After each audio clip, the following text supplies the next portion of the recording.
Dear friends, welcome to InQUEST. And this program, we are coming up with one more series of videos wherein we will be learning about international conventions, conferences, and treaties. And this is useful for your UPSC, KPSC, and all other competitive examinations. And in this series, today we are sharing the very first video wherein we will be learning about the Earth Summit. Now, what do you mean by the Earth Summit? Dear friends, over the years, handling of environmental issues has grown beyond the capacity of individual nations. So that is the reason why one common platform was created, that is nothing but the Earth Summit. Now, what is the major objective of the Earth Summit? This is to achieve sustainability in environmental related issues. Dear friends, this Earth Summit actually resulted in, three main documents. These documents are non-legal binding documents. Apart from that, there were three legal binding agreements. Now, what are the three main documents? Number one, Rio Declaration on Environment and Development. Number two, Agenda 21. Number three, Forest Principles. Now, apart from these three, there are three legally binding agreements. Now, what are they? Number one, United Nations Framework Convention on Climate Change. In short, it is called as Unfcc. Number two, Convention on Biological Diversity. Number three, United Nations Convention to Combat Desertification. So in this video, we will be learning all the details with respect to all these three documents and the first legal binding agreement, that is United Nations Framework Convention on Climate Change, UNFCCC. So dear friends, if you remember, there are two main decisions that are taken place with respect to mitigation of environment related issues. One is called as Kyoto Protocol, other one is called as Paris Agreement. So these two, Kyoto Protocol and Paris Agreement, they are actually the part of UNFCCC. So in this video, we will be learning in detail about these two, Kyoto Protocol and the Paris Agreement as well. Now let's start learning about all the details with respect to Earth Summit. So Earth Summit. So there are different names given to this particular Earth Summit. They are United Nations Conference on Environment and Development, and it is also known as Rio de Janeiro Earth Summit because it was held in Rio de Janeiro. So simply it is called as Rio Summit as well, and Rio Conference, and the common term that was used is the Earth Summit. So this was a major United Nations conference held in Rio de Janeiro from June 3rd to June 14 in the year 1992. The Earth Summit was created as a response for member states to cooperate together internationally on development issues after Cold War. So, this was actually initiated after the Cold War, and the major reason was to create response for member states to cooperate together internationally on development issues after the Cold War. So as you remember, the Cold War was between US and the Soviet nations and their respective allies. And due to issues relating to sustainability being too big for individual member states to handle, Earth Summit was held as a platform for other member states to collaborate. So as I told you, so environmental issues was, were too big for individual nations to handle. So that is why there was one common platform required. So that came in terms of the Earth Summit, where it provided platform for other member states to actually collaborate. Now, I told you there were three non-legal binding documents, out of which number one is Rio Declaration on Environment and Development. The Rio Declaration consisted of 27 principles intended to guide countries in future sustainable development. It was signed by over 175 countries. Now, what was the purpose of this Rio Declaration? So this is intended to guide countries in future sustainable development. So this was actually signed by 175 countries. And the second one is called as, Agenda 21. So this 21, this number actually talks about the 21st century. So in short, to tell you, this is Agenda for 21st century. So Agenda 21 is a non-binding action plan of United Nations with regard to sustainable development. It is an action agenda for the United Nations, other multilateral organizations, and individual governments around the world that can be executed at local, national, and global levels. One major objective of the Agenda 21 initiative is that every local government should draw its own local Agenda 21. So they did not give any agenda. So this was to the discretion of every local government. They were supposed to draw its own, their own local Agenda 21. Its aim initially was to achieve global sustainable development by 2000. So major objective of this was to achieve global sustainable development by 2000 with the 21 in agenda. That is 21 is referring to the original target of the 21st century. So with this, the third document is Forest Principles. So it is again a non-legally binding document that makes several recommendations for conservation and sustainable development in relation to forest or forestry. So with this, let's go to important legally binding agreements, and they were opened for signature. So which are all the three main legally binding agreements? Number one, United Nations Framework Convention on Climate Change. Number two, Convention on Biological Diversity. Number three, United Nations Convention to Combat Desertification. So in this video, let us know everything about UNFCCC. So let's start with UNFCCC. So UNFCCC, so it was actually established as an international environmental treaty to combat dangerous human interference with the climate system, in part by stabilizing greenhouse gas concentrations in the atmosphere. The major objective of UNFCCC was to slow down or reduce, greenhouse gases emission. It was signed by 154 states at the Earth Summit. It established a secretariat headquartered in Bonn and entered into force on 21st March 1994.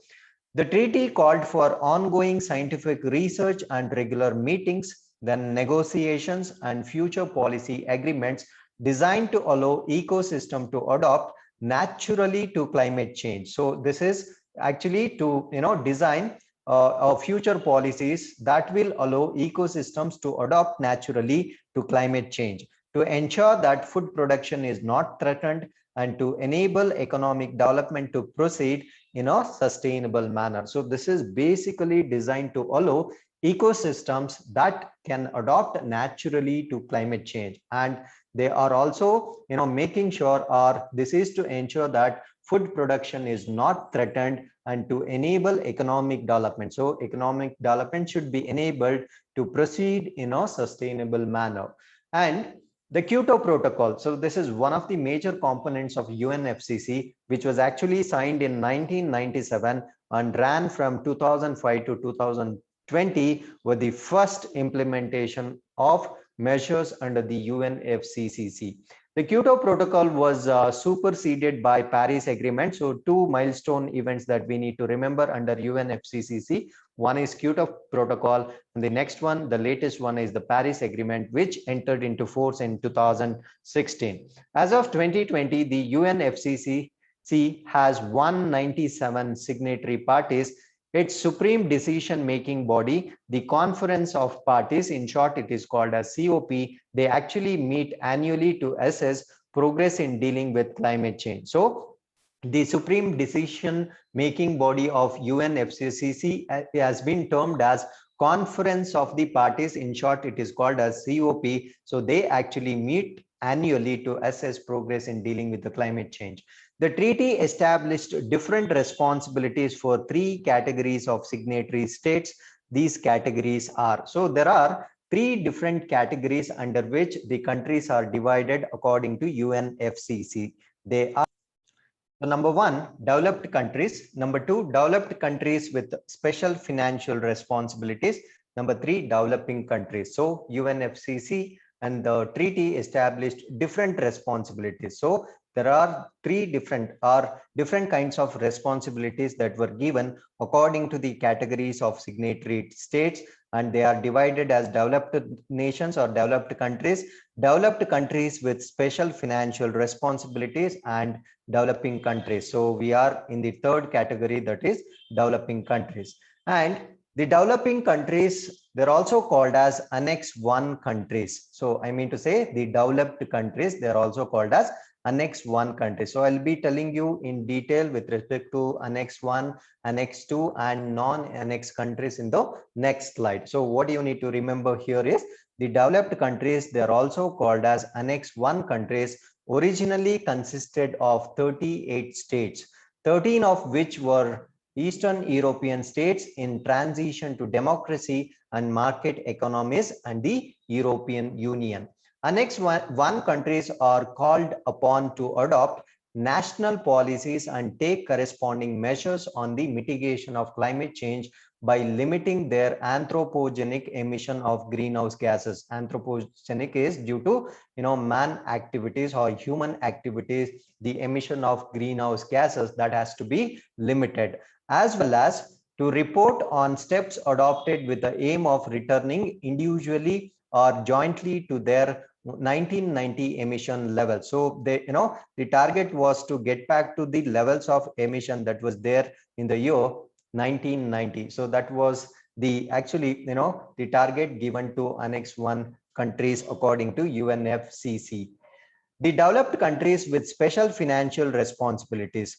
That is not all. So mitigation of greenhouse gases due to anthropogenic activities was not the only responsibility. The developed countries, they had one more responsibility, that is special finance responsibility. They're also called as Annex 2 countries. That is Annex 1 countries, they will be added to Annex 2 countries also to give special financial responsibilities. They include all Annex 1 countries with the exception of those in transition to democracy and market economics. And let's talk about Annex 2 countries. They are called upon to provide new and additional financial resources to meet the costs incurred by developing countries in complying with their obligation to produce national inventories of their emission by sources and their removals by sinks for all greenhouse gases not controlled by the Montreal Protocol. So Montreal Protocol actually it talks about protecting our ozone.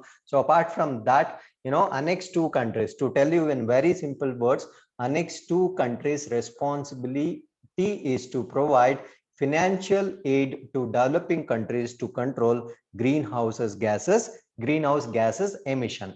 And UNFCCC has 197 parties, including all United Nations member states, United Nations General Assembly observer states of Palestine, UN non-member states, New and Cook Islands, and the supranational union, European Union. The Holy See is not the member state, but it is an observer.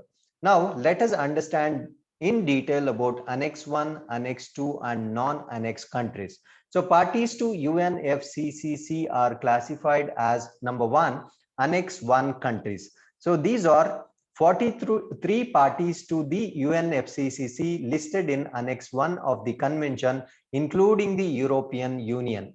These parties are classified as industrialized. In other way, we can call them as developed countries and economies in transition. So there are two categories of countries that come under Annex 1. One is called as industrialized, that means they are developed countries, and other category was economies in transition. The 14 economies in transitions are the former centrally planned economies of Russia and Eastern Europe. So you just have to remember here, Annex 1 will have two categories of countries. One is developed nations, other one is economies in transition countries like Russia and Eastern Europe, economies of Russia and Eastern Europe. Now, what is Annex 2 countries? So this is what you need to get a clarity here. Of the parties listed in Annex 1 of the convention, so it will have all the countries that are there in Annex 1. 24 are also listed in Annex 2 of the convention, including European Union.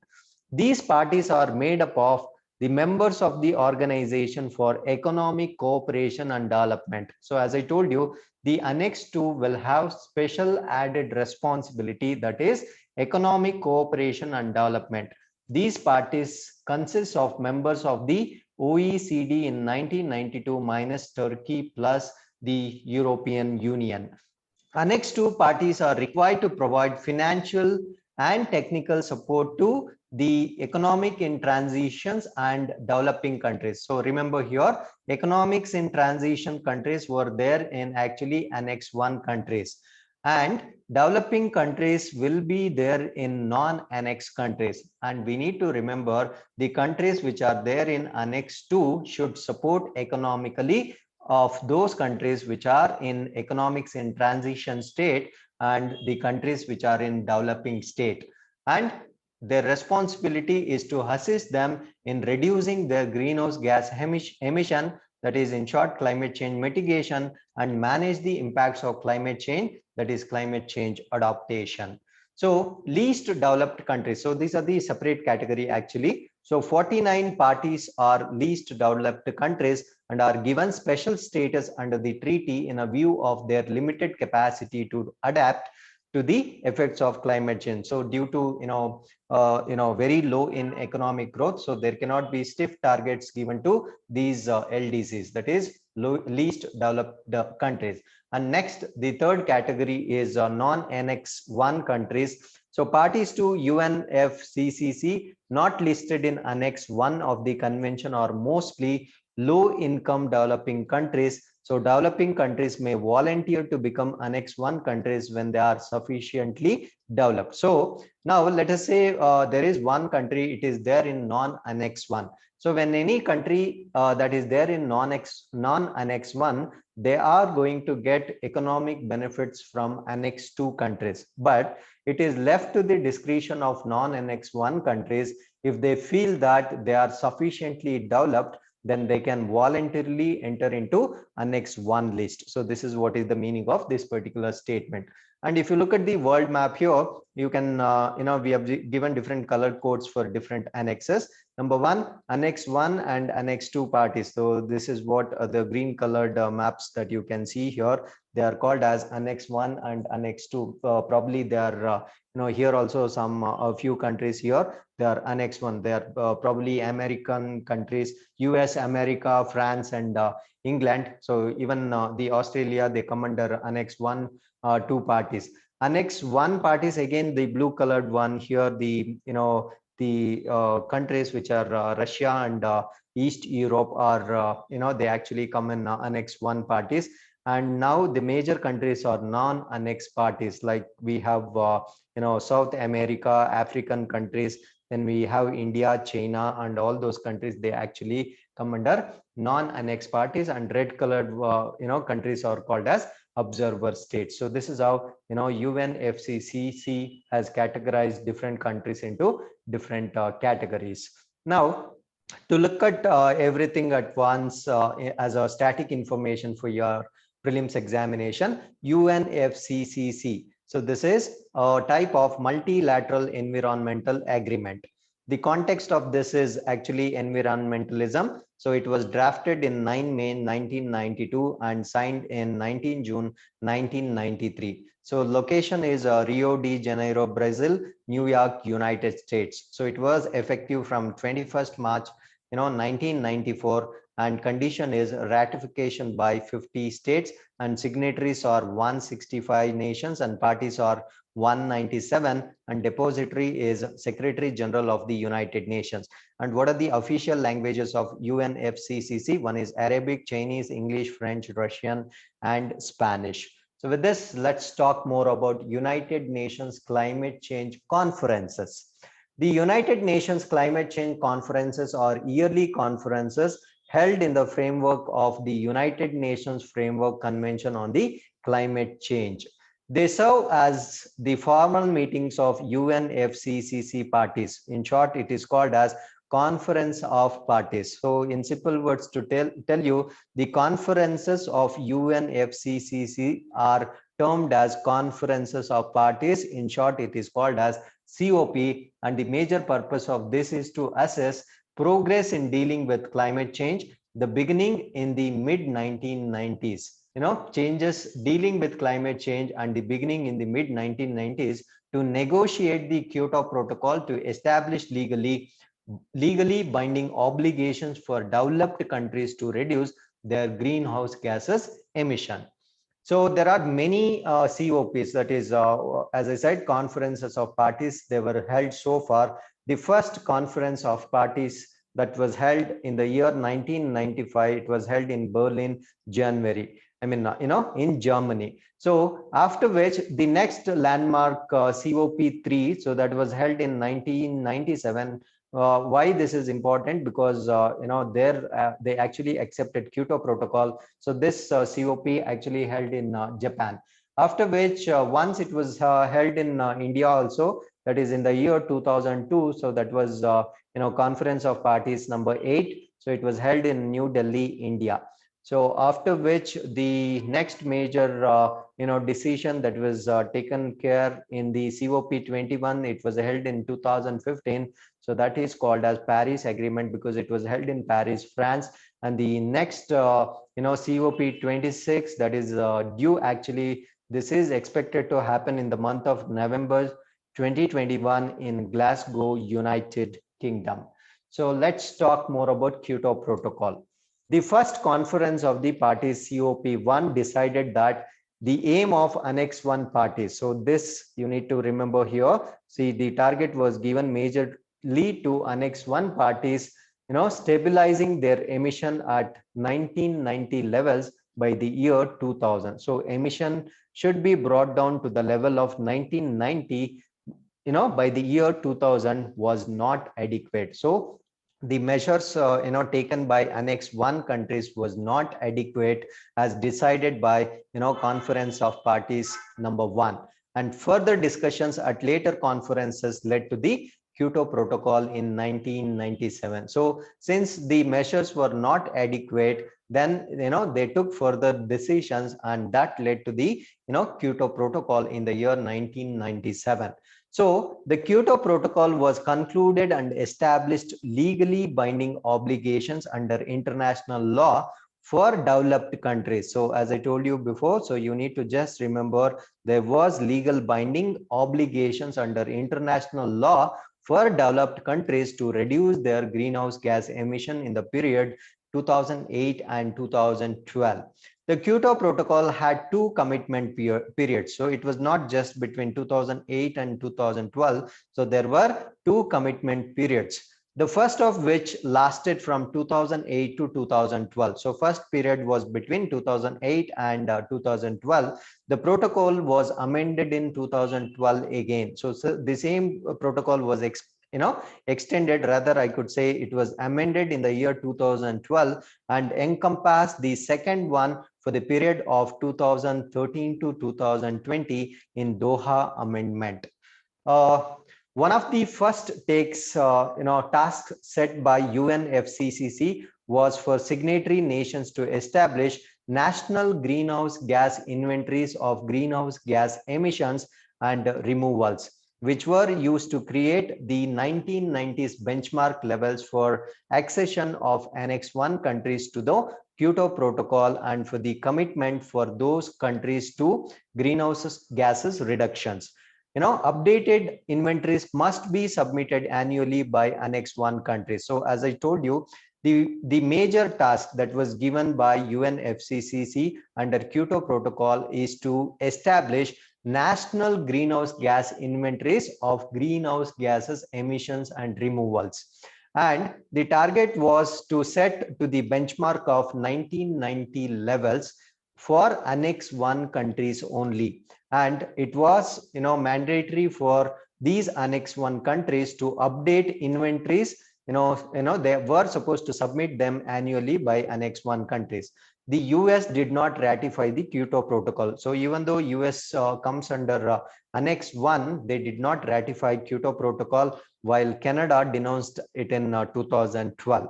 Other countries, like the Kyoto Protocol was actually ratified by all other Annex 1 parties. Now let's talk more about Paris Agreement. The Paris parties met in Durban.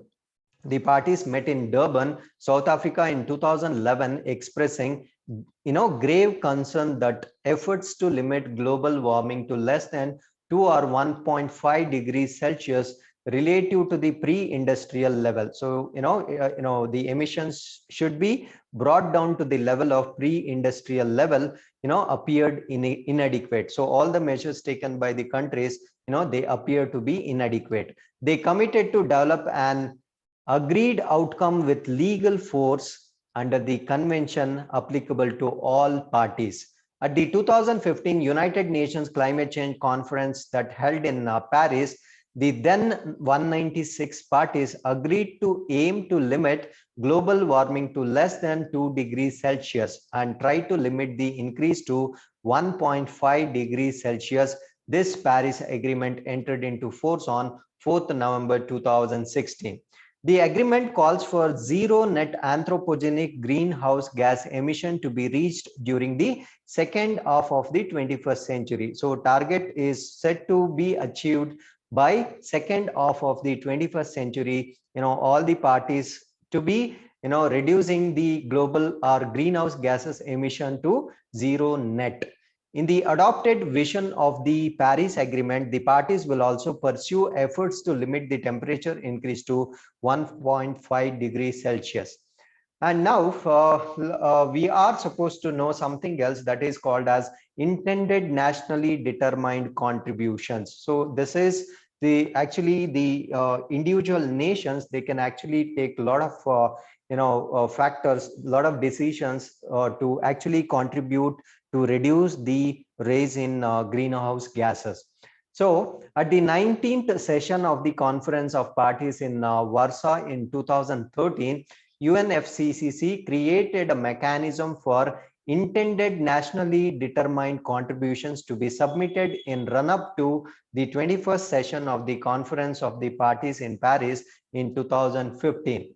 Countries were given freedom and flexibility. So, there are no guidelines given by Unfcc. It was left to the discretion of member countries.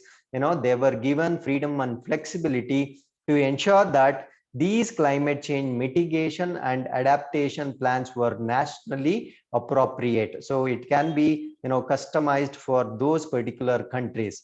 This flexibility, especially regarding the types of actions to be undertaken, allowed for developing countries to tailor their plans to their specific adaptation and mitigation needs, as well as towards other needs. So this, the target or this flexibility was allowed to developing countries only, because they can actually have their own freedom and flexibility in designing according to their needs to control greenhouse gases emission. So in the aftermath of COP21, Conference of Parties in 21, these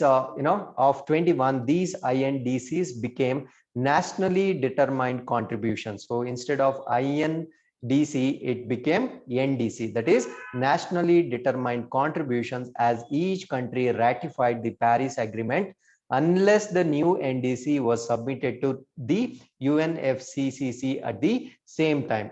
So to give a update on this, actually India actually to reduce emission intensity of its GDP by 30 to 35% by 2030 from 2005 level has been actually accepted by India. That is to reduce emissions to an extent of 33 to 35% of its GDP by 2030. So this was actually nationally determined contribution of India. The 22nd session of the Conference of Parties, that is COP22 in Marrakesh, focused on these nationally determined contributions and their implementations after the Paris Agreement entered into force on 4th November 2016. So these are all the details of Unfccc. So if you have any questions, definitely you can put in comments box. We will be more than happy to answer to your questions. Thanks for watching. Namaskara.